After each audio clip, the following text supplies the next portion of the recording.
Master in 2018 and has been teaching classes on energy work, breath work, meditation, centering techniques, and intuition workshops for over a decade. She is married and currently resides in Cheektowaga with her dog Ripley and her cat TJ. Thank you for joining us and thank you for your presentation. Yes, absolutely. Well, I'm really excited to be here. You have to be the largest class that I've had so far with the University of Breast Talks. I've been doing Reiki and breath work ones. I am, my natural inclination is, or as an athletic trainer, is to teach about injury and all of that. What kind of brought me here was I had a herniated disc in my neck, probably in 2016, and everything that I was doing, everything I was taught as the daughter of a physician was not working. And went to my friend, his dad was a Reiki master, and he said, just try it. And I'm like, you know what? I want to have surgery, so why not? I went for an energy session, and I woke up the next day and I felt phenomenal. Like for the first time in a long time, I got tingling in my hands. My neck didn't hurt. I was like, I don't know what happened, but I need to learn more. And that started my whole journey coming here. All right. That being said, can everybody hear me in the back? Yeah, everyone can hear me. I have a good carrying voice. I can talk into the microphone, but I might be really loud. So you let me know. For those of you that have come in, does everybody have a notebook and a coin? Did everybody get one? No, the other two in the back over there. All right, I have these. You're good. So these are going to be the take homes for you guys. Sure. Yeah, they're take homes. And what we'll do is we'll kind of talk about how intuition plays into everything that we do, but how you can actually hone in on your intuition. We all have it. We were all born with it. Okay. The problem is modern day society kind of makes us put blinders on. We can't focus as well. So we're going to kind of chat about that, and then we'll break out. We'll talk about doing tarot, the different meanings of tarot, etc. Okay? I'm going to guess it's the green button. No, just kidding. There we go. All right. So as was mentioned, I grew up actually in Lockport, New York. I moved to Connecticut, and then kind of found my way back here around the pandemic. I am traditionally educated as an athletic trainer, strength and conditioning coach, and I'm also a doctor of health science. That part of me is my professional job. This part of me is my passion. Okay. So I am also certified as a Reiki master practitioner. I am certified in holistic remedies, crystal energy working, guided meditations, and as an intuitive reader. So I guess my big question is, when we all think about intuition, does anyone want to give me their definition of intuition? I know what Merriam-Webster says up here. Anyone have a definition? Sure. My heart tells me. What your heart tells you to do. Yeah, like how much vanilla you put into your baking mixture, right? You measure it with your heart. Yeah. A gut feeling. Yep, gut feeling. What else? Anybody else? Yeah. Spidey sense. Spidey sense. I love that. That's the term I use. I was a huge comic book nerd growing up. Spidey sense. So like Spider-Man, in the comic books, if he feels something coming, he gets up. Spidey sense and he knows to duck, kind of thing. When we are talking about intuition, it is our greater energy pattern that's really picking up on things. We all know what an aura is, correct? Like the true meaning of an aura, not what all the high schoolers are using. Like, oh yeah, you got so much aura lately. I hear it every day. So our aura is actually an umbrella of energy that kind of comes up from the top of our head, comes around us. Majority of us can't see that. There are some people that are very gifted and can actually visualize someone's aura around them. I am not gifted in that. I do have some friends that are, though, and it's absolutely amazing to hear how they can read someone just based on what they see. But our aura is basically our higher self. It's our safety bubble. That's another way to put it. Have you ever been in a conversation and you realize someone's standing too close to you and you feel uncomfortable? That's your aura not lining up with the other person's energy field. So that's your instinct and your intuition telling you to protect yourself. Okay? So that's another way that we can kind of measure this. Have you ever kind of been walking down the street and it's dark out, or you're in an area that you don't know, and something tells you, I shouldn't go that way, maybe I should take a right? And then you find out later something happened down that street. Have you guys ever been in that situation? Yeah, that's also your intuition kicking in. Some of us like to think that's our guardian angel, right? Being like, no, you want to go this way, you know, that kind of thing. But that is our intuition kicking in. Now, when we talk about intuition, there's three major components. There's the mental component, there's the physical component, and then there's the energetic component. The mental one is where you think, maybe I shouldn't do this, right? That's where we have learned through existence, hey, jumping out of a 10-foot tree probably is not safe. I should probably climb down, you know, things like that. It's through mental recognition and cognitive shortcuts that we have learned throughout our life that we begin to learn what is safe and what's not. That's evolution, okay? That's instinctual, okay? That's ingrained right into our DNA. But we learn because we are human beings, we are intelligent beings, and we learn every day we are in focus with other options that there are good ways to do things and bad ways to do things. And 99.9% of the time, we want to go the good way, right? So we learn. Physical components, this is your arousal response. Now, arousal in medical terms just means your heart rate kicks up. Your muscles are ready to react, okay? Arousal process in an athlete is them getting ready. They're a little nervous before a big game, right? An arousal process for us, when we're talking about intuition, is that tingling. It's that spidey sense. It's the gut feeling, right? It's the what's my heart telling me to do. The energetic component now is the aura balancing. Now, as a Reiki master, this is something that I see a lot. A lot of us might think that we're good, I feel great, right? But there's something off somewhere in your energy field that can cause a negative flow through the rest of your aura. You might just feel like you got bad luck. Has anyone ever had one of those days or years where you're like, nothing I do is working, right? You just feel like you got bad luck. Okay? A lot of times that's because one of your energy centers or one of your chakras is out of alignment. So that's where touching base with a Reiki master, someone who's able to sense energy fields and rebalance you through a chelation process might actually help you. Okay? When we are completely balanced, our intuition is at its highest because our intuition is our third eye. Okay? And our third eye is right below our higher self, which is what controls our aura. Any questions on that? No? Where'd my little button go? All right. So as we talk about the third eye, let me get a sip of my iced coffee here. It's my energy wake up right there. Are we familiar with chakras? No? I'm getting yeses and nos. Has anyone ever done yoga? Yes. Yeah, we dabble, we know what yoga is.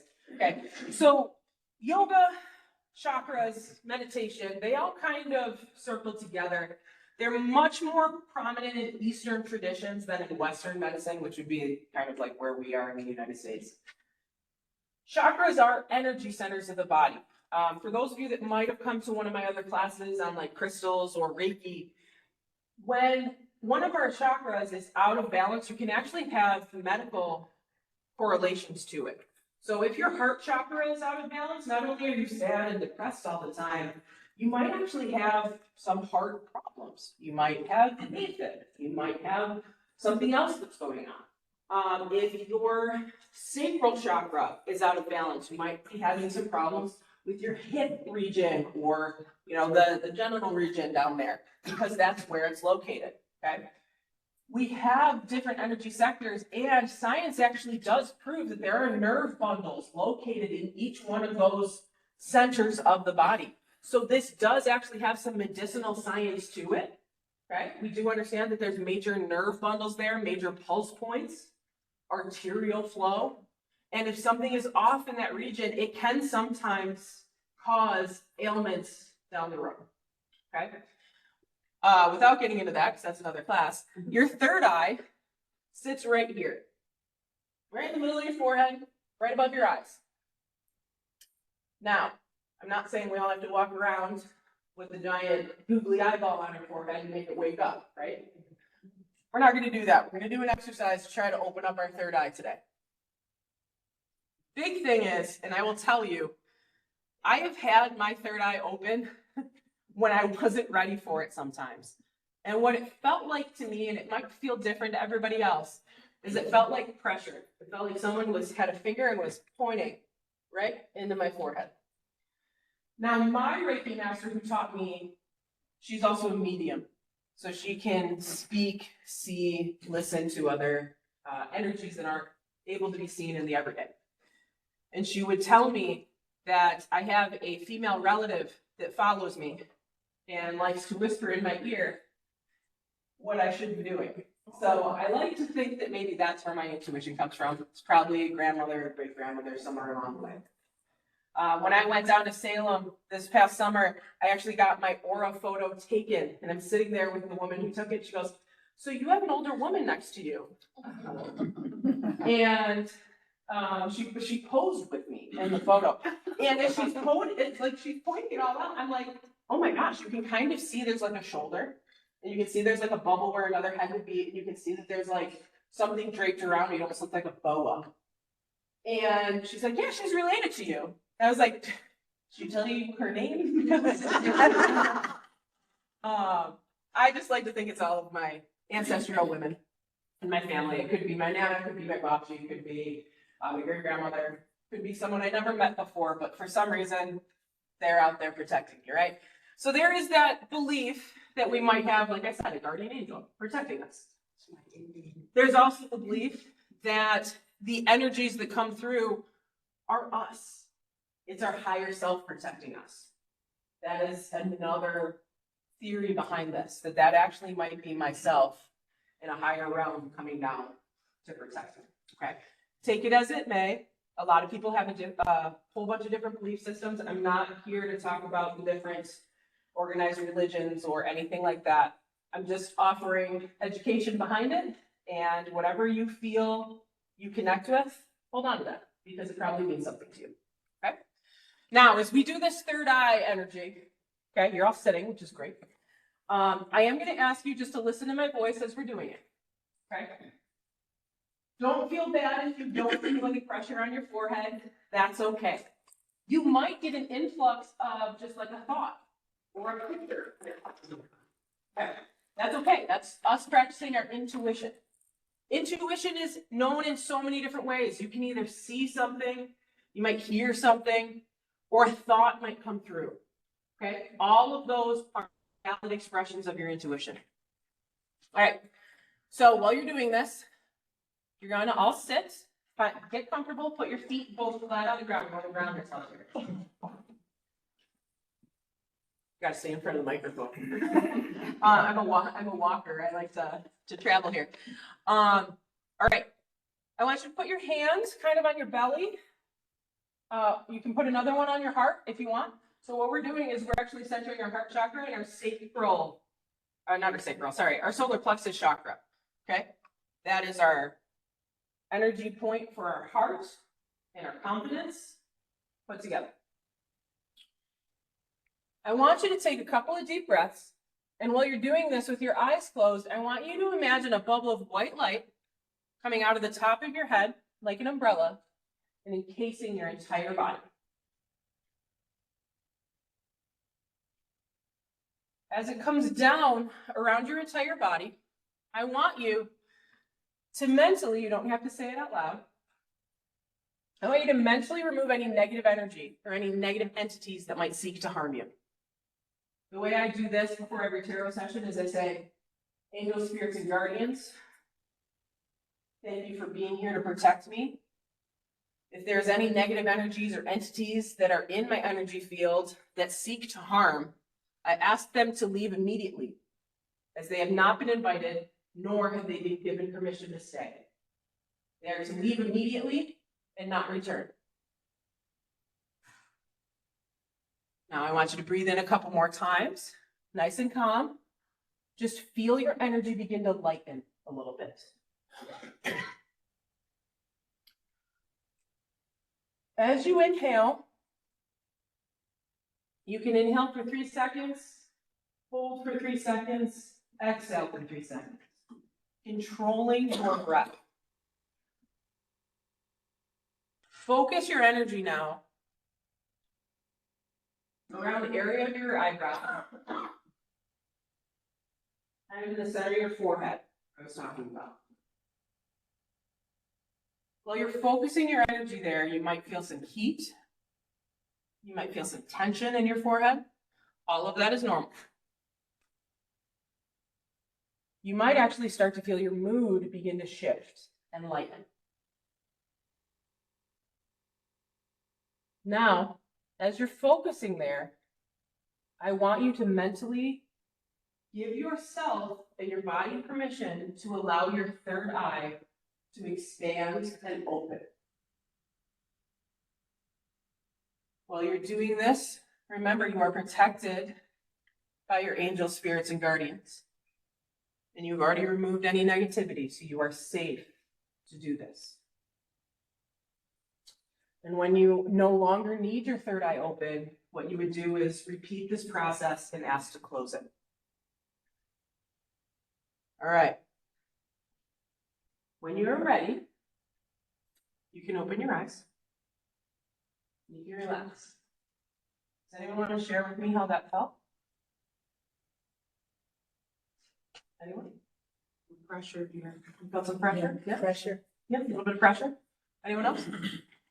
Like a strap across. Yeah, like almost like a headband. Yeah.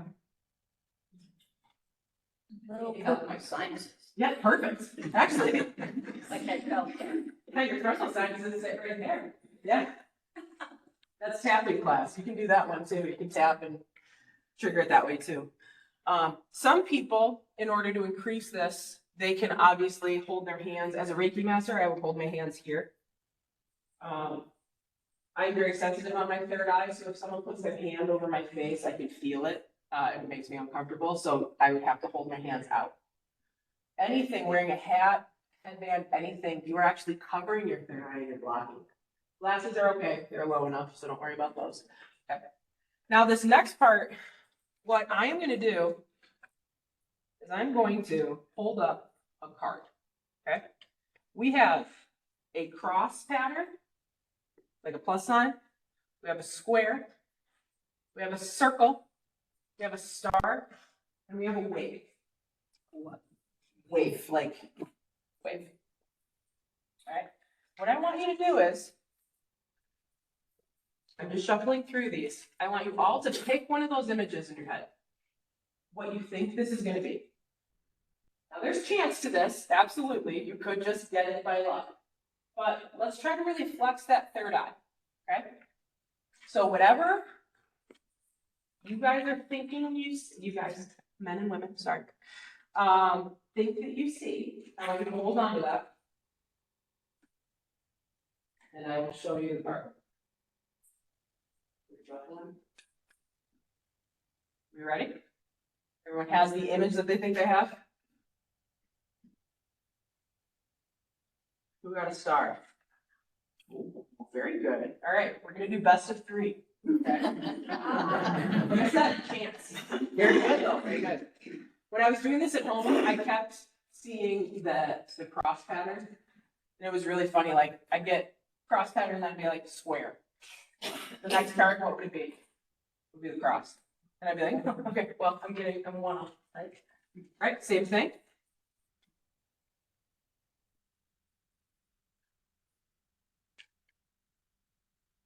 These are great intuition cards. You can get them on Amazon too. All right, we ready? We're gonna square. Oh, you're 2 for 2. Okay. Remember, we got the star, square, we have a plus sign, a wave, and a circle.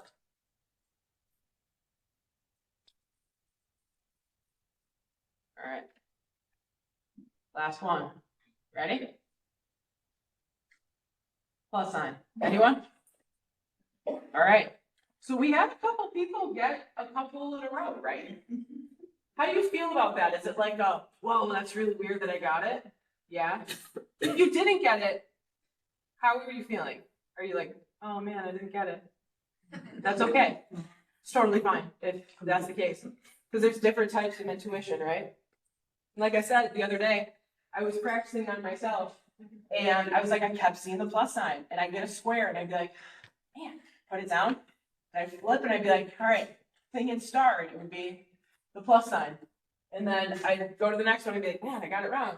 I'm thinking circle, it would be the star. I was literally one behind every time. Yeah. That's exactly what happened to me. I guessed that third one, but then I changed my mind. Why did you change your mind? This is a good question about intuition. Why do you think you changed your mind?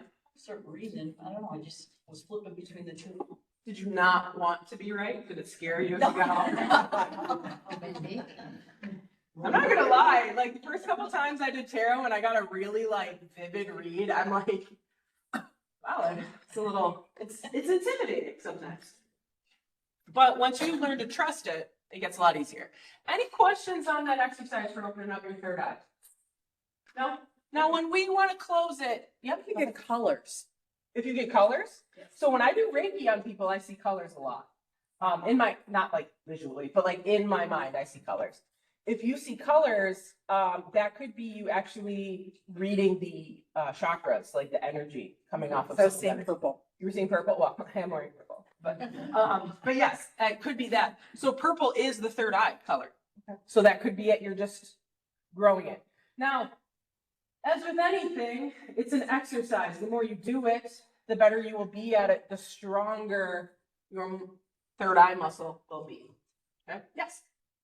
I guess I don't understand when you said focus your energy. I don't understand at all what that means. Does everyone want to learn how to make a chi ball really quick? All right, so I teach this in my Reiki class. She's already doing it. She's been to a couple of my classes. All right, so you're gonna take your hands and you're gonna put them about 2 to 3 inches apart. All right, can you already feel the heat between your hands? A little bit? Okay. Now, if you have some sensation issues, that's okay. Hopefully you'll still get a little bit out of it, okay? Now what I want you to do is imagine that there's a string going from the center of your palm to the other center of your palm, okay? And you can keep your eyes open or you can close with this. For some of you, you might start to feel heat building up between your hands. It's your body temperature building up. What I want you to do is I want you to pull your hands apart a little bit, focusing on the sensation of the center of your palm. For some people, you might feel a tug, almost like that string is still there, or stretching. Then, I want you to push your hands together a little bit. Not completely touching, but for some of you, the heat's either going to get hot, you'll feel tingling, or you'll feel pressure, like there's something between your hands. Then, once you start moving back and forth, a little bit like you got an accordion between your hands, you can start to feel that pull and that pressure coming back. What you can do is start to shape it a little bit like a snowball. And kind of create a ball shape with your chi energy. Chi energy just means your body's own life source, your body's energy. Okay? Just nod to me if you can kind of feel something between your hands. Now, when you're done with that, this is what I would teach in the Reiki class. If there's a part of your body that's sore, or you might have an ailment on, what I would like you to do is just take that and put it right on your body. You're going to notice that your hands feel very hot on your body.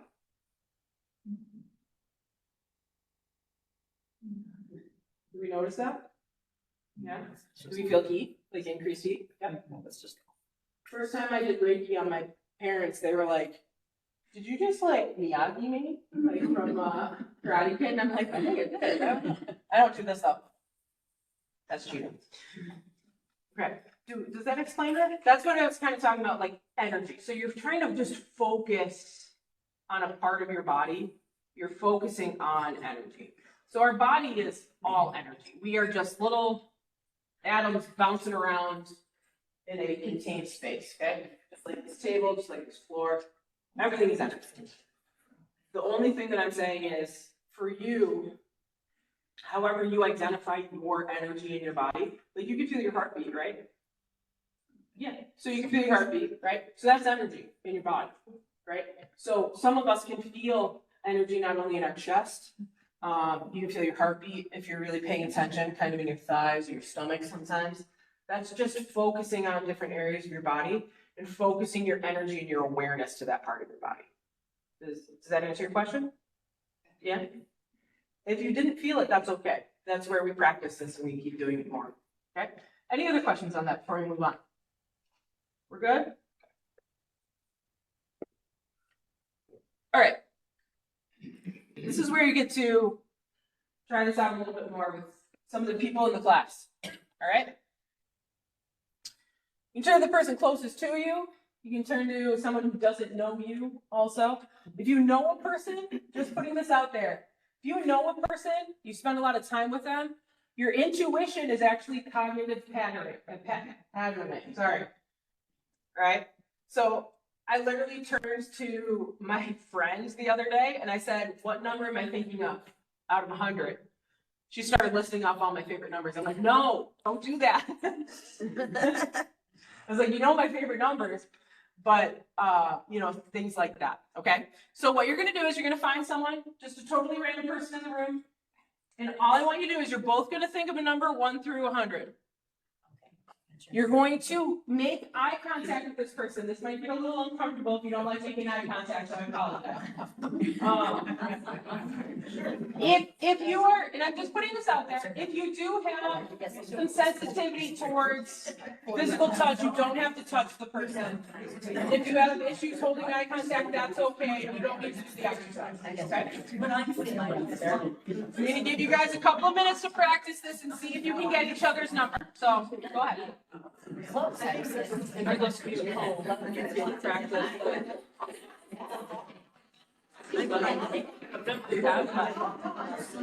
Practice with me. All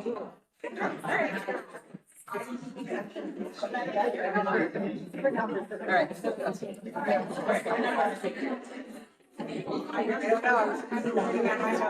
We'll do you first. Oh, I got mine too. Alright,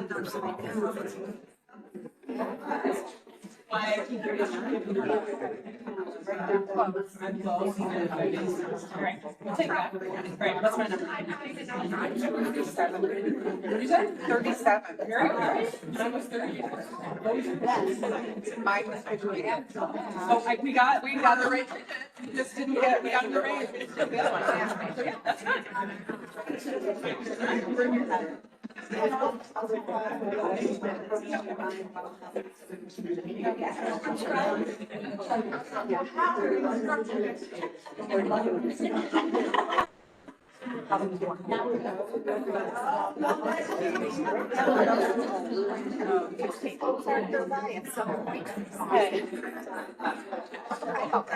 hope you can sometimes. Yeah, you don't want to keep it open. You're going to get real nervous. Yes, you can. I'll show you guys. Yeah, you basically do the same process. It's hard.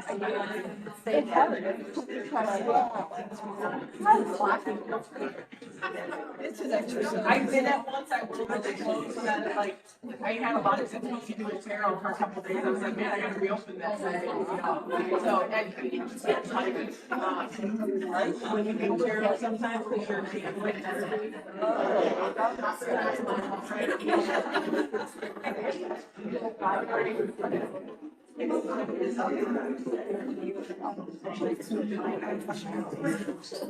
then followed by like a yoga type class.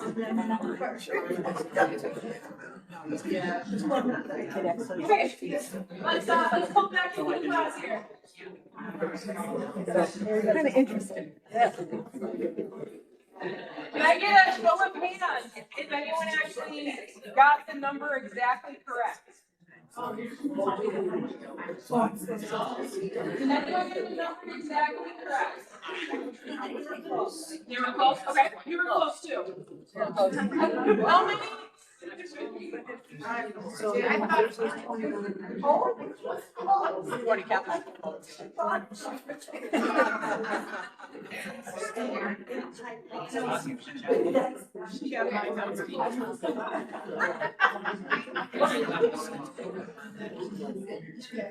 right, are we ready? You got your notes? Meaning they have double number, you get one of them. So we're gonna talk about that. Yeah. Did anyone get the exact number? No. Did anyone get in the range of like the 10? Like you got the first number correct? Okay, we did. We got the first number correct. Now did we get the last number correct? Okay. So if you got one of the numbers correct, congratulations, your intuition is stretching to the point where you're able to try to read off of somebody else. So that is something that'll tell you to kind of practice with someone. You could get a deck like this one, or you could use a normal deck of cards and be like, hey, I have what suit of this card, you know what I mean? The more practice you do, the better you will get at picking these things up. All right, I'm not gonna lie, sometimes I go to the casino and I play poker, and I'm trying to guess what comes in. Right? Doesn't always work out in my favor, but sometimes when it does pop out, you're like, wow, I got 2 out of the 3. Like I knew there was a queen and an 8 coming, but the other one was like an ace, and I just lost my hand, and I didn't, affect that. But just things like that. Like anytime you want to do it, you can even, while you're driving down the street safely, kind of guess, I think that's going to turn green now to the light, and then sometimes it'll just turn green, right? So all of that is intuition. You're putting that energy out there to try to read what's coming back to you. Yeah. What if I said 6 and her number was 9, like her bird is in, anything? You're dyslexic? I am partially dyslexic, so in all fairness. I was when I was younger. Yeah, so I actually have a number. So my issue is dysgraphia. So I actually shift numbers in my head. So you can tell me your phone number. I'll write down all the numbers. They'll be in their wrong order though. Made 4th grade long division very hard. But yeah, no, but you were still close. You were in that range, right? And it does visually in the brain look similar. Keeping in mind, sometimes when we dream, sometimes when we see things in our mind, it is the reverse of things, right? Almost like you're looking through a microscope. We all know that that's reverse and backwards, going back to 7th grade science. All right. How do we like this exercise? Did anyone get an image of something instead of a number? Did you get colors? No. No? Okay. So when I do Reiki sometimes, and I do brain balancing, I will sometimes get images that flash through my head. A lot of times I see colors, and I'm trying to control the color, almost like a wave, trying to control the color and make sure that it looks bright and vibrant, because that means it's a healthy energy. If it's kind of stagnant or dark colored, that means it needs a little bit more attention. One time I was doing Reiki on a woman and got done with the whole thing, and she's like, oh, I feel great, thank you so much. I said, does a hawk or an eagle mean anything to you? And she went white on her face. I'm like, sorry. Was I not supposed to say that? She goes, did you say a hawk? And I was like, yeah. And she started to cry. She grabbed my arm, gave me a hug, and said, thank you, that's the sign I needed. Her father had passed away, and her father used to collect, what do you think? Hawks. So it was a message from her father coming through me, through her Reiki. And again, I wasn't channeling it. I'm not a medium. I don't claim that at all. But sometimes that intuition can kick in those most awkward times. But for her, it provided extra healing that she needed. A message from her father. Okay. There we go. Now, different things you can use for intuition. We're obviously going to channel this mostly around tarot. But you can use candles. Candles are often used. You can kind of light a candle. Watch how the flame flickers when you're asking questions. Sometimes it grows, sometimes it goes down. A wave from left to right for a yes or a no. Pendulums Now, I use pendulums for Reiki to measure chakras. I don't do scrying like some people do in Wicca and other spiritual practices. But pendulums can be used. For me, what I do is I say, show me yes, when I match my energy to it, and it'll swing either counterclockwise or clockwise. And I'll say, show me no, and it'll go in the reverse. So that's my yes or my no. For some people, it goes north and south. For yes, left and right for no. Okay, it just depends on how the pendulum works with you. Coins, as you all have. That was your little giveaway today. You can make it be your lucky coin if you want. It's your decision-making coin. How many of us, when we were kids, we said, all right, heads or tails, what's it going to be, right? We've been doing intuition since we were young, if you think about it. When you make a wish and blow out your birthday candles, guess what you're doing? It's your intuition. You're willing your wish into the universe, right? Crystals. These are another one. I'm a huge proponent of using crystals. I actually have some little mini bags here if people want to take a look later.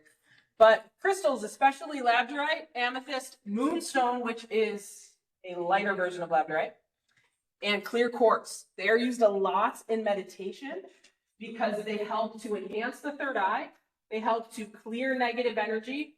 And quartz, when put with anything, specifically clear quartz, always enhances the properties of that crystal. Amethyst is obviously purple, so it matches with that third eye chakra. Okay. Herbal teas. Who likes tea in here? I have gotten into making my own tea out of my garden. It is, they always say you hit your like mid 40s and you either start doing yoga, you start running marathons, or you become a gardener, or what's the other one? Sourdough bread, right? Something like that. I can't bake, so. But herbal tea, so chamomile, ginger, peppermint, rosemary, mugwort, or blue lotus. Rosemary especially, you wouldn't think that would make a really good tea, but it is, there's something about it. It's so good. I actually will do peppermint, chamomile, and a little bit of rosemary spray in it. And when I'm doing that, it actually causes relaxation, and it does help to open up your clairvoyance and your third eye a little bit. Just by relaxing. When you relax, it actually helps your intuition come into being. Because if you are not relaxed, you're tense and you're focusing on the wrong things. Okay? It's kind of like putting IKEA furniture together, right? You get a little frustrated. You're like, I'm looking at the diagram. It's not going where it's got to go. It's not working. And you know what they say, if you keep doing the same thing over and over again, it's not working out in your favor, maybe you got to change your perspective, right? So. All right. Smudging or incense is another very popular one in some metaphysical traditions, Sage, rosemary, palo santo, which is a wood. Okay, I think it smells like Coca-Cola when I smudge with it. Patchouli, lavender, and rose. Now you can even use essential oils if you are sensitive to smoke. Okay, all of the essential oils still have the same vibrations. Notepads, which is why you all have your own little notepads. You can take this home and do your own little homework. Okay. Intuitive drawing or intuitive scrying. I have a friend, she also does intuitive readings, but she does notebook channeling beforehand. So she'll meet with the client. Client will just be sitting there talking to her. She's just getting to know her, and she just starts writing down words, whatever pops into her head as the person's talking. It's not what she's saying. Just random things like tree, purple, Dakota, you know what I mean? Like these little things. And she puts that aside, does the reading, and then comes back after the reading and says, do any of these words mean anything to you? And then a lot of times her client will sit there and be like, oh my gosh, I grew up in South Dakota. I didn't tell you that. You know what I mean? Little things like that. So that's a fun little exercise for y'all to do. Just based on the time that we have here today, I don't want to get too far into it, but it is a great exercise as well. And then, of course, using cards or images. Tarot decks, oracle cards, cartomancy, which is actually using a normal deck of cards. And we're going to talk about how you can use a normal deck of cards if you don't have your own tarot set. All right, let me get a sip. Who knows about the history of tarot? Does anybody know anything about it? So tarot's been around since, historically, they say about the 1400s. I would argue it was probably around before that, because playing cards were being used before that, especially in royalty or in cases of the court. Like they had games. What we see here, and I'm not going to really dive a whole bunch into here, but tarot is often contributed a lot during to the a lot to the Renaissance or during the Renaissance times. There were a lot of people sitting around. They had a lot of extra time on their hands, especially if they came from a lot of money, right? So they would sit there and they would play with these cards. And they would have images on the cards. And depending on what the cards said, the cards told a story. So you'd lay them all out. I don't know if you all know what MASH is. Do you remember doing MASH like as a kid? It was like a MASH, and it would be like count to 10, and you'd like go and check off all of these things. It would tell you who you're going to marry, what size house you were in, what your vehicle was, things like that. This was their version of that. So whatever the card said, where you'd be like, this is going to be your future. You're going to marry the king, and you're going to have 12 horses or whatever, you know? So that's where it started. The Renaissance was a beautiful time of growth in art, in science, and in religion. As we move through into the Enlightenment era, that's where divination really started to kick in. So if anyone knows anything between like the 1400s and the 18th century, there was a lot of warfare. There was a lot of shifting of organized religions. We see a lot of Catholicism, or the banner of Catholicism, overshadowing a lot of traditional spiritual practices. Okay. We see a lot of pagan religious practices being absorbed into Catholicism in order to assimilate the masses. As that went through, you start to see a rebirth around the 1800s. So tarot basically disappeared a lot between the 14th and the 18th centuries. This is where people actually went to playing cards. They used playing cards instead of actual tarot decks. In the 18th century, it became more used with trying to contact dead relatives and trying to predict the future. And that's where our traditional understanding of tarot is talking to the dead came from. Okay. What happened is as it trickled into the 19th and 20th century, you start to get the more metaphysical practices coming in because they were not Christian or a accepted organized religion at the time. They got a bad rap. Okay.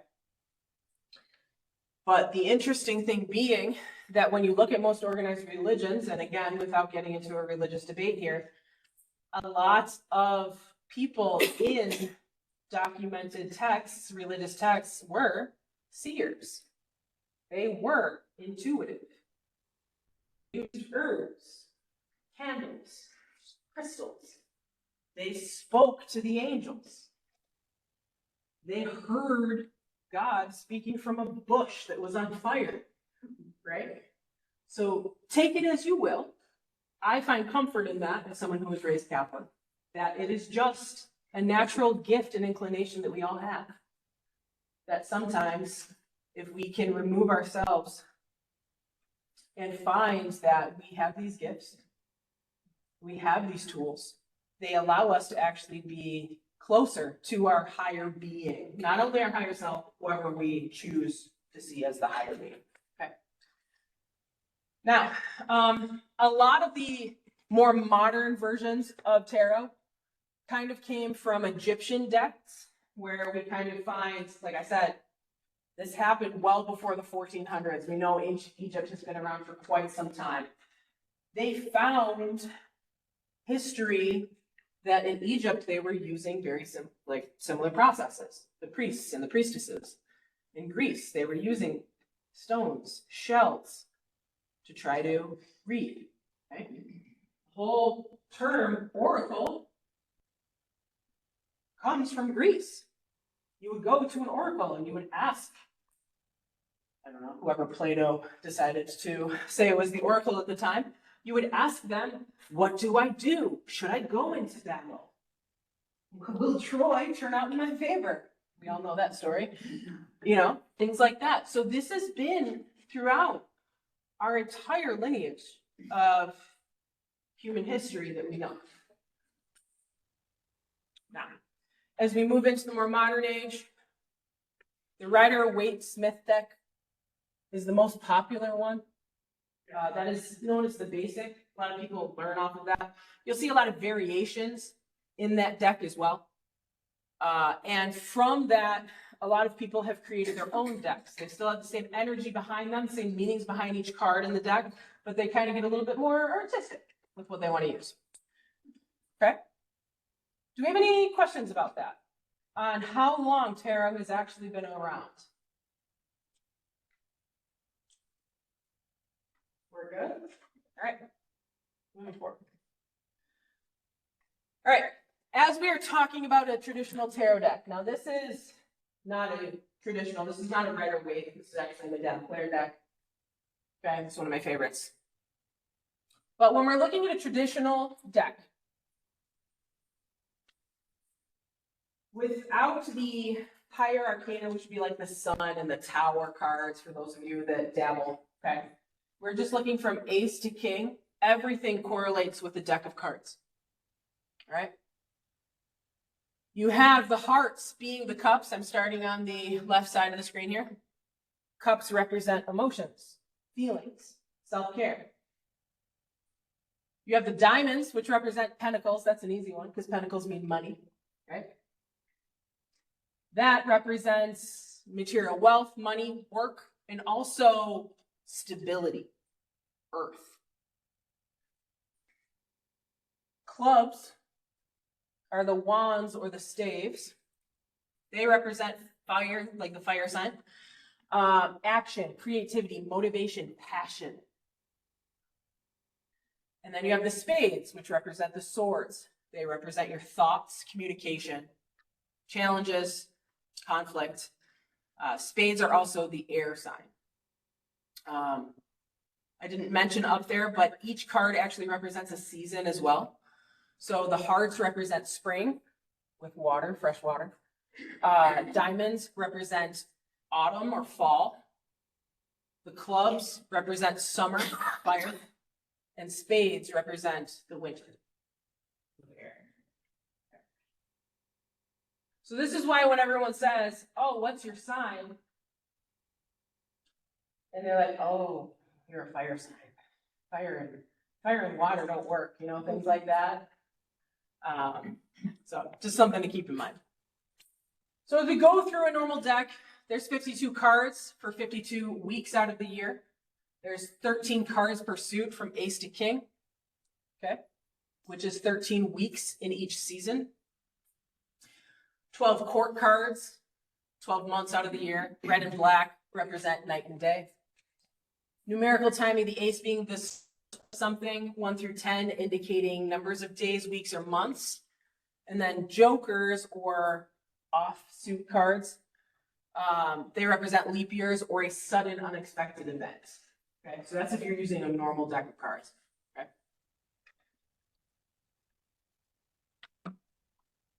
As you go through, we'll kind of talk about these a little bit, but each, I do have some handouts up here. I only have like 14 though. I ran out of ink in my printer, so I apologize. These explain some of them a little bit more. As we talk about cartomancy, okay, you're going to start to see that there are certain similarities between numbers.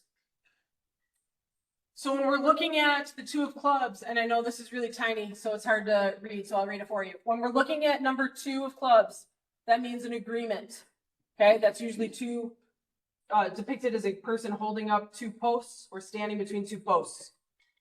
Okay?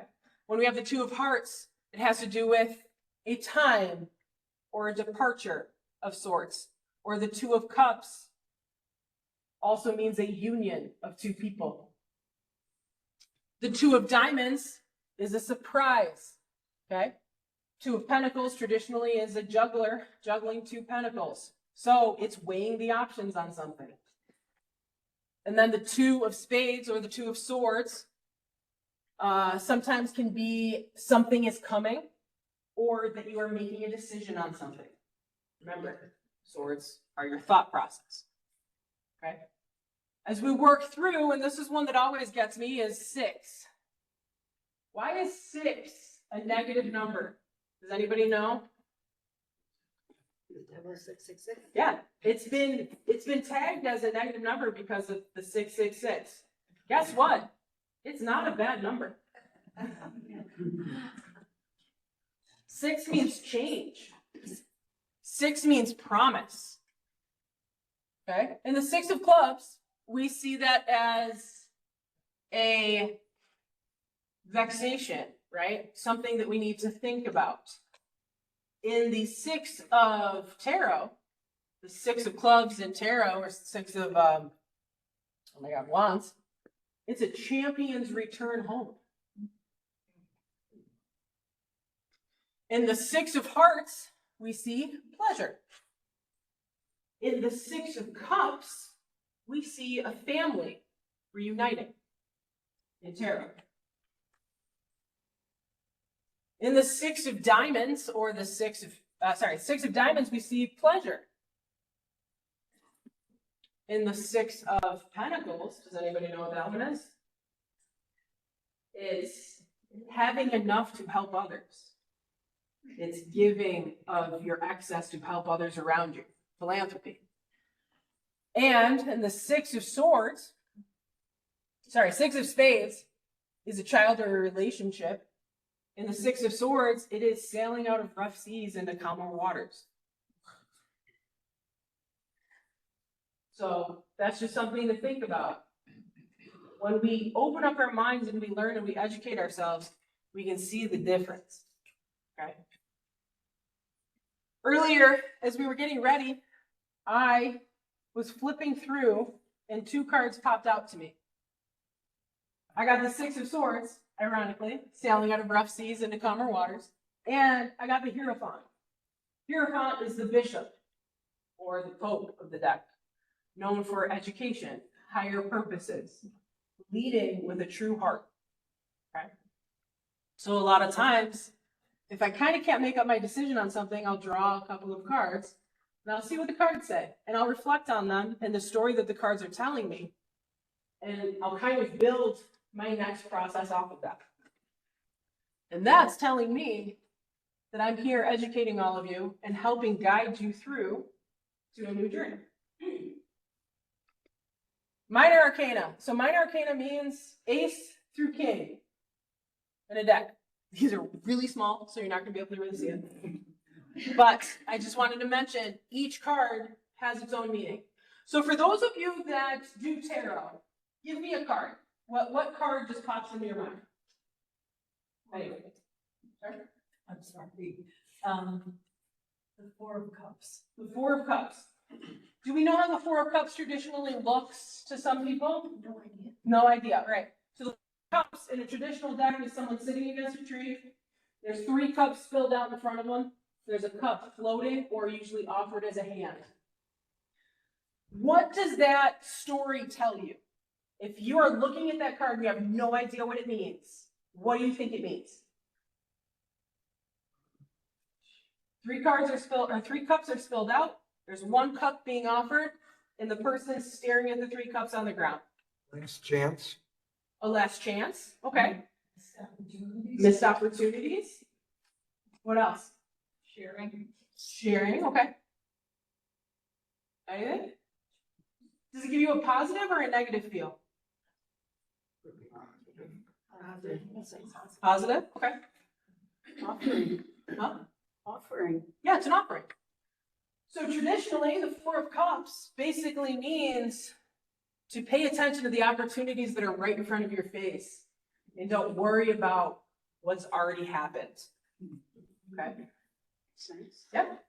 And if it was reversed, it would be you are paying attention to what you're supposed to be paying attention to. Okay, debit card has a flip, has a reverse to it. Okay, someone give me another card. Can you give me a card in the, like a deck of poker cards? Hierophant. Hierophant, okay. So the Hierophant is in the higher arcana, or the major arcana. Hierophant is the bishop, or the pope, okay? Just like I said, I just pulled it earlier. It represents authority. It represents stable recognition. Someone people turn to for advice, for education. Often found with educators, or people who might be strongly grounded in their faith or their purpose. The reverse of a Hierophant would be someone who does not follow traditional values, but has leadership qualities. Okay? They're not going to go the way that other people are going to go, but they're going to get there and they're going to go with their own way. Okay? Right? Does that make sense? Any other ones? Do we got another card we want to throw up there? Magician. The Magician, right? So also higher arcana or major arcana. The Magician, what's really interesting about the Magician is each sign is on that card.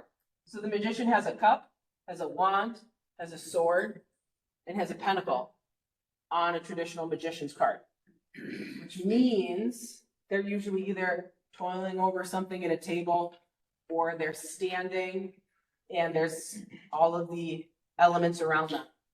So what does that make you think? What story does that tell you about the card? Making a decision. Making a decision? What else? Choices. Choices, okay. You have everything that you need. You have everything that you need. Exactly. Because the magician has all the elements around them.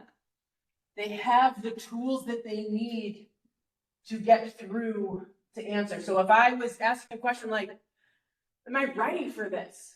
Boom, magician. Yes, I'm ready. Okay.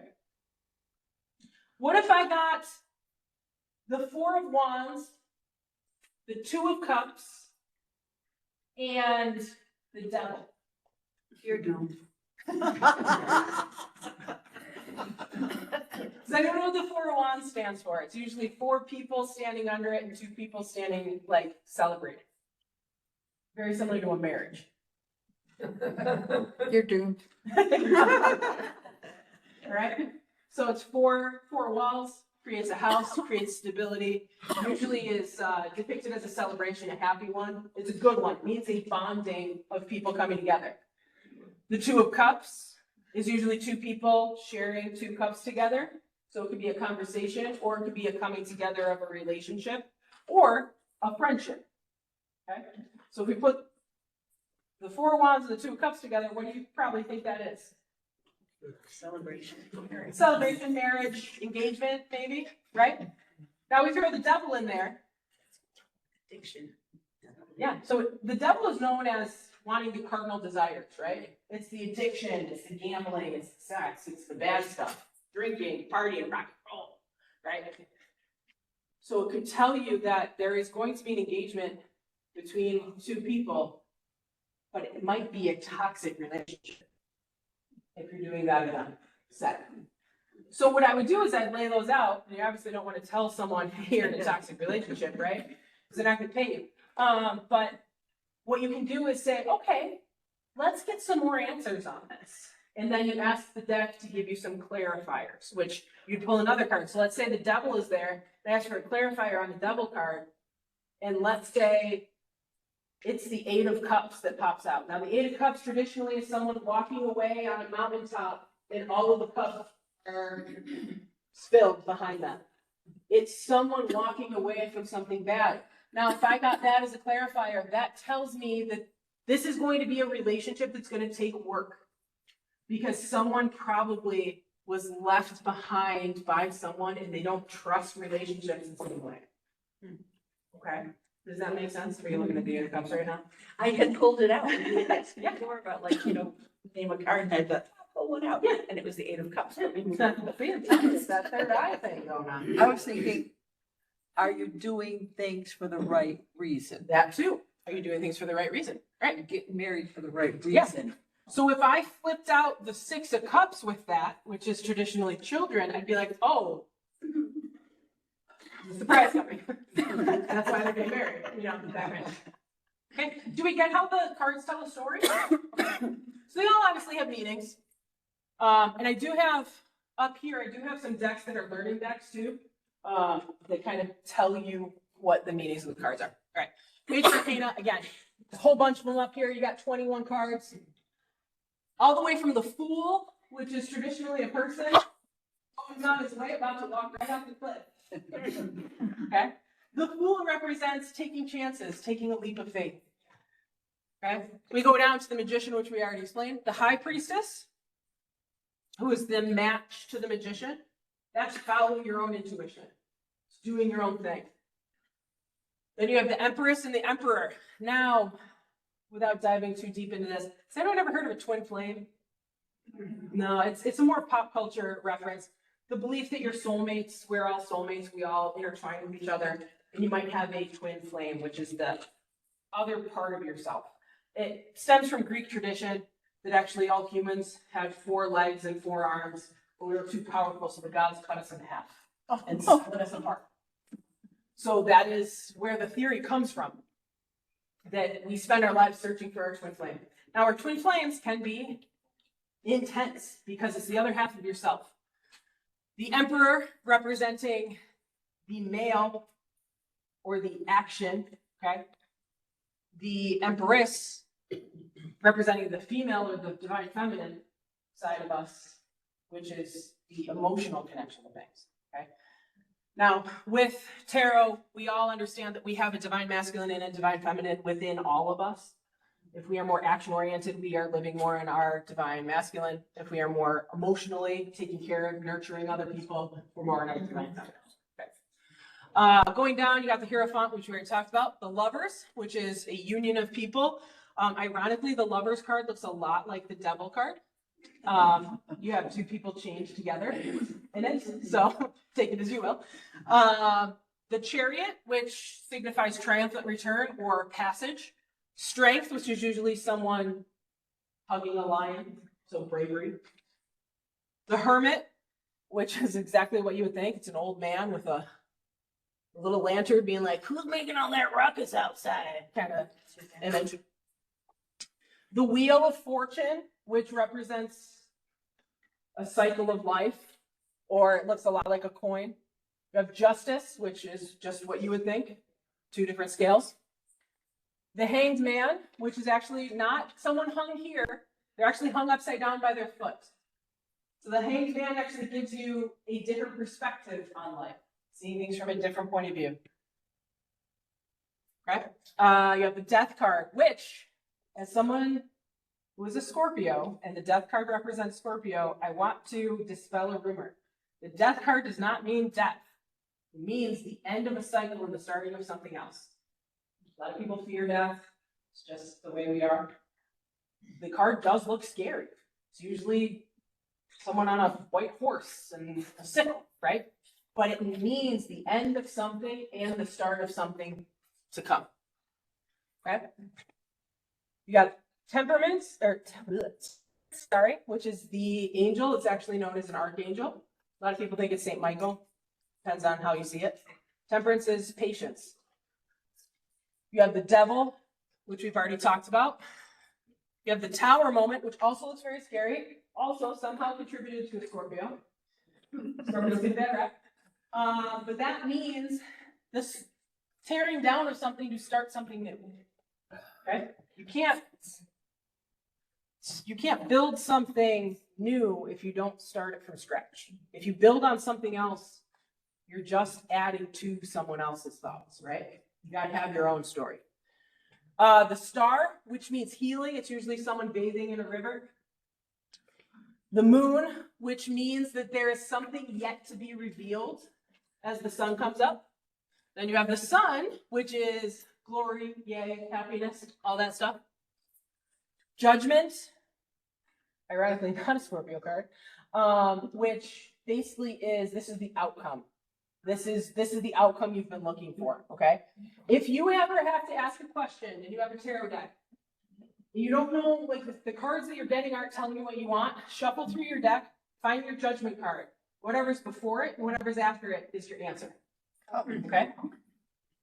And then the world card, which means travel or a full cycle around a full year, okay? Time-wise, things like that, seasons. Now, if you have cards, I don't know how we're doing on time. I'm a talker. For those people. Huh? Oh, there we go. All right. Are we all good? Does anyone have to get out of here? Are we all enjoying this still? Yeah. All right. 3-card spread. It's the most basic one you can do. If you have cards and you want to do this, you can. 3-card spread is basically past, present, and future. All right.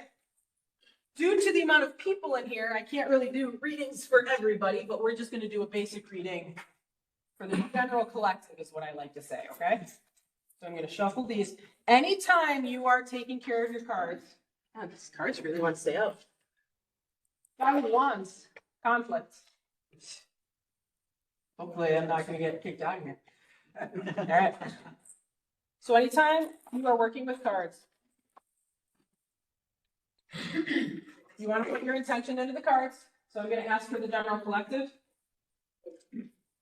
Tell me a story for the general collective. What did you get? The death card? You did 9 again. Hey, 9's your lucky number today. All right. I'm going to ask for 3 cards. As I shuffle these, I'm going to ask for 3 cards to come out. I've already charged these to me, so I don't need to actually reshuffle the deck. If you are reshuffling a deck, always shuffle, break the deck with your left hand, bring them back together with your right hand. We take with our left, we receive with our right.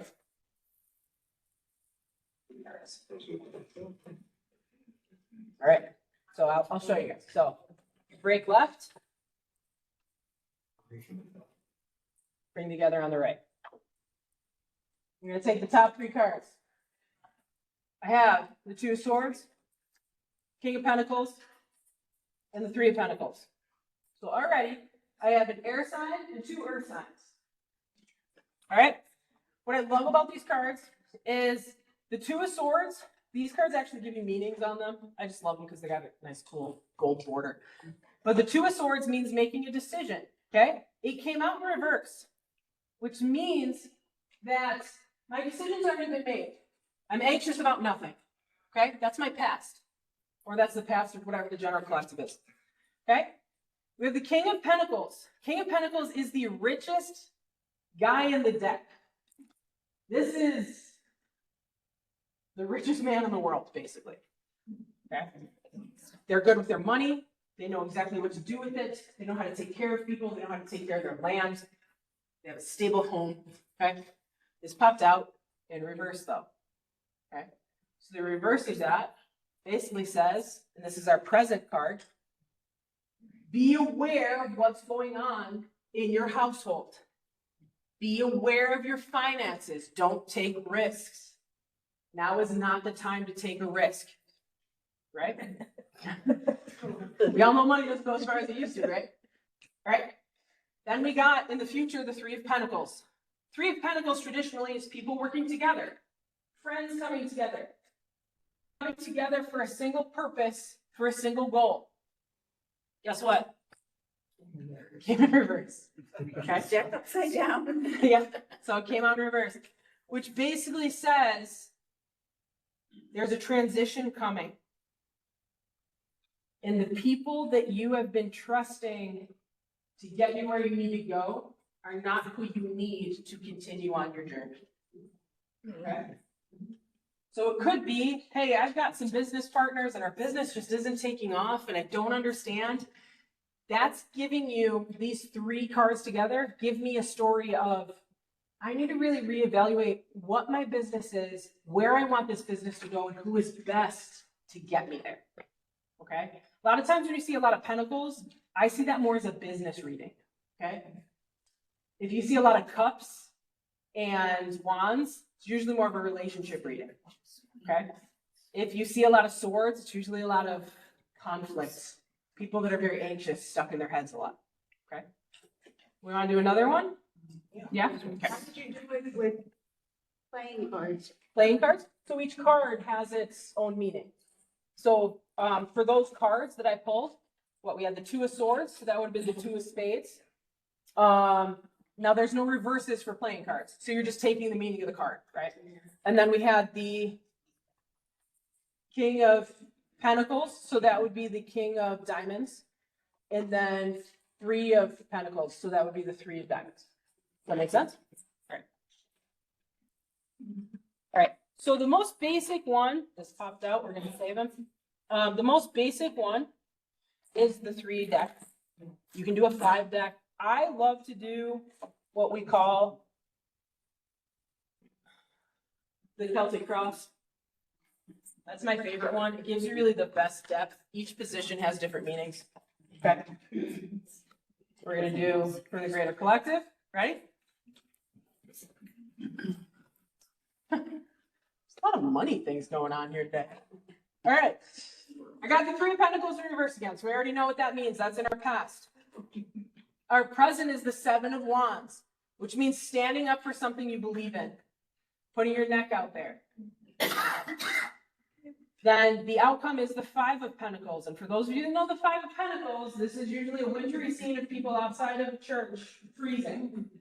Okay? Could mean, again, has to do with money here, right? If I'm taking the 3 here, so the 3 of Pentacles, you need to make a better decision on where you need to go. That 7 of Wands is basically saying, be ready to stand up for what you believe in, but the future being the 5 of Pentacles is a warning.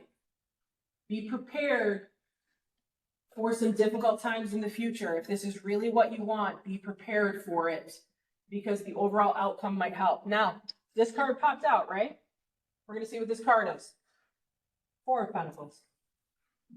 10, lots of money. 4 of Pentacles in the upright though, which would be a clarifier to this whole reading, which means your financial freedom is at hand, but play it close to your chest.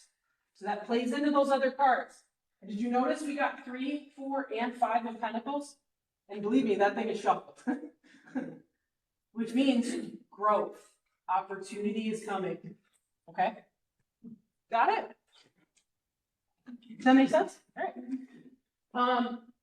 In a traditional Celtic cross spread, you do the 5-card deck, and then the 4 are actually the answer to your question as you go through. So you put a question in here.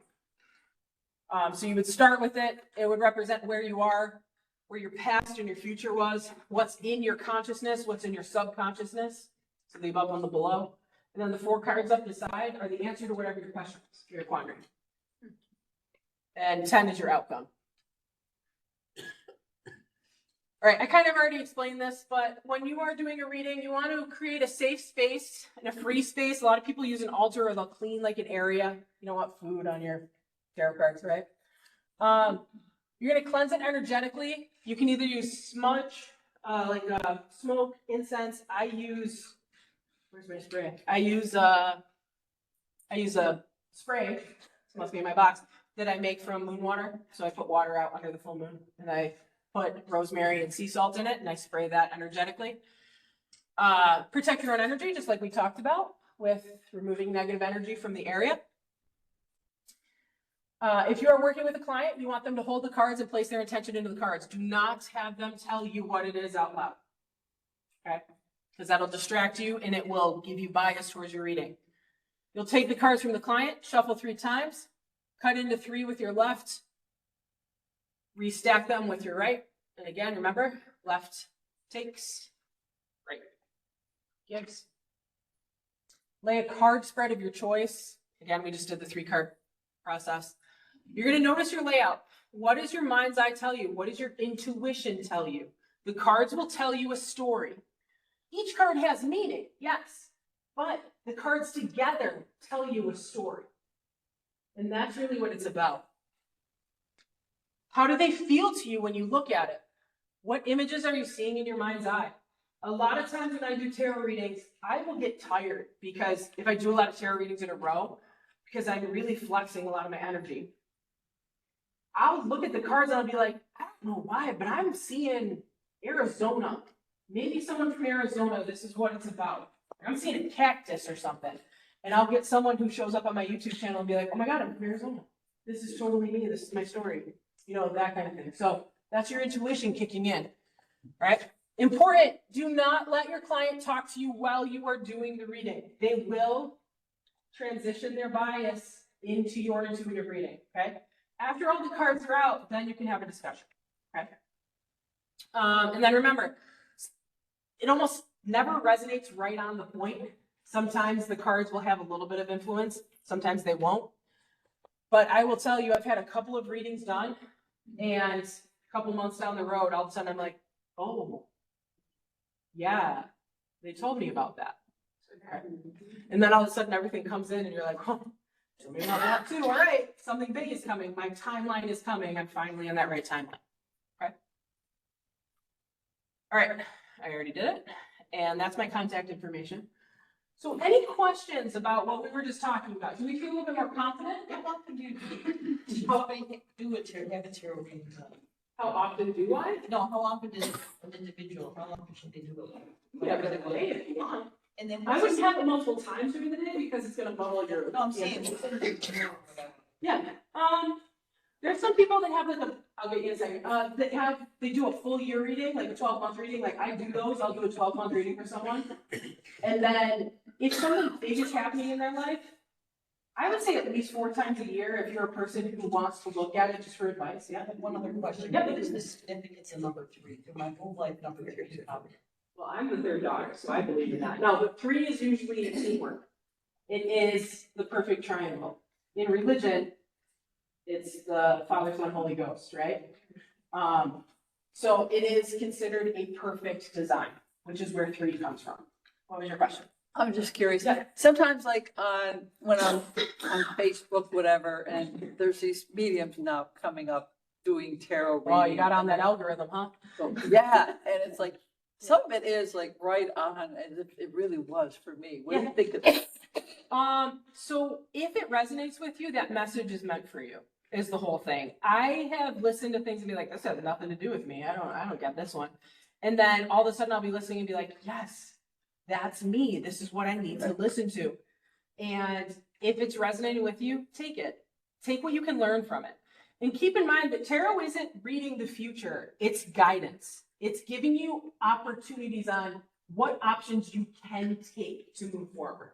Okay? You don't have to do it. No one's forcing you to do it. We have free will. It's the most beautiful thing about being a human being, right? But the guidance is there if you want to listen to it. Be it your guardian angel, your own intuition, or someone else's intuition guiding you. Okay? It's always there. And that's why you have these tools available to you. Okay? Any other questions? All right, I have a random giveaway. Is anyone's birthday today? Or is anyone's birthday in May? Okay. Whose birthday is the closest? You get the 22nd. 22nd? 11. You're closest. All right, you get a free tarot deck.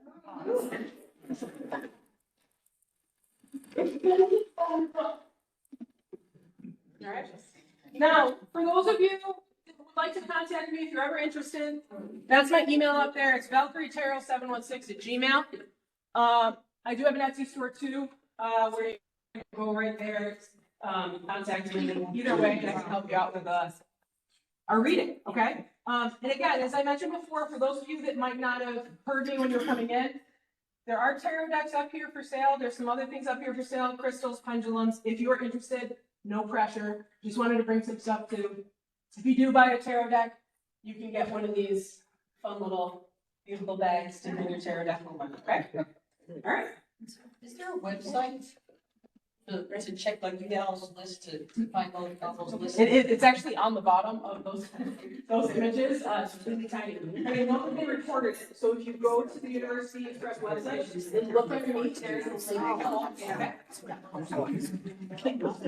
Yeah, and those are some handouts. Like I said, there's some handouts to explain the cards. Like not up here. I only have 14. Just so I might come down. Yes.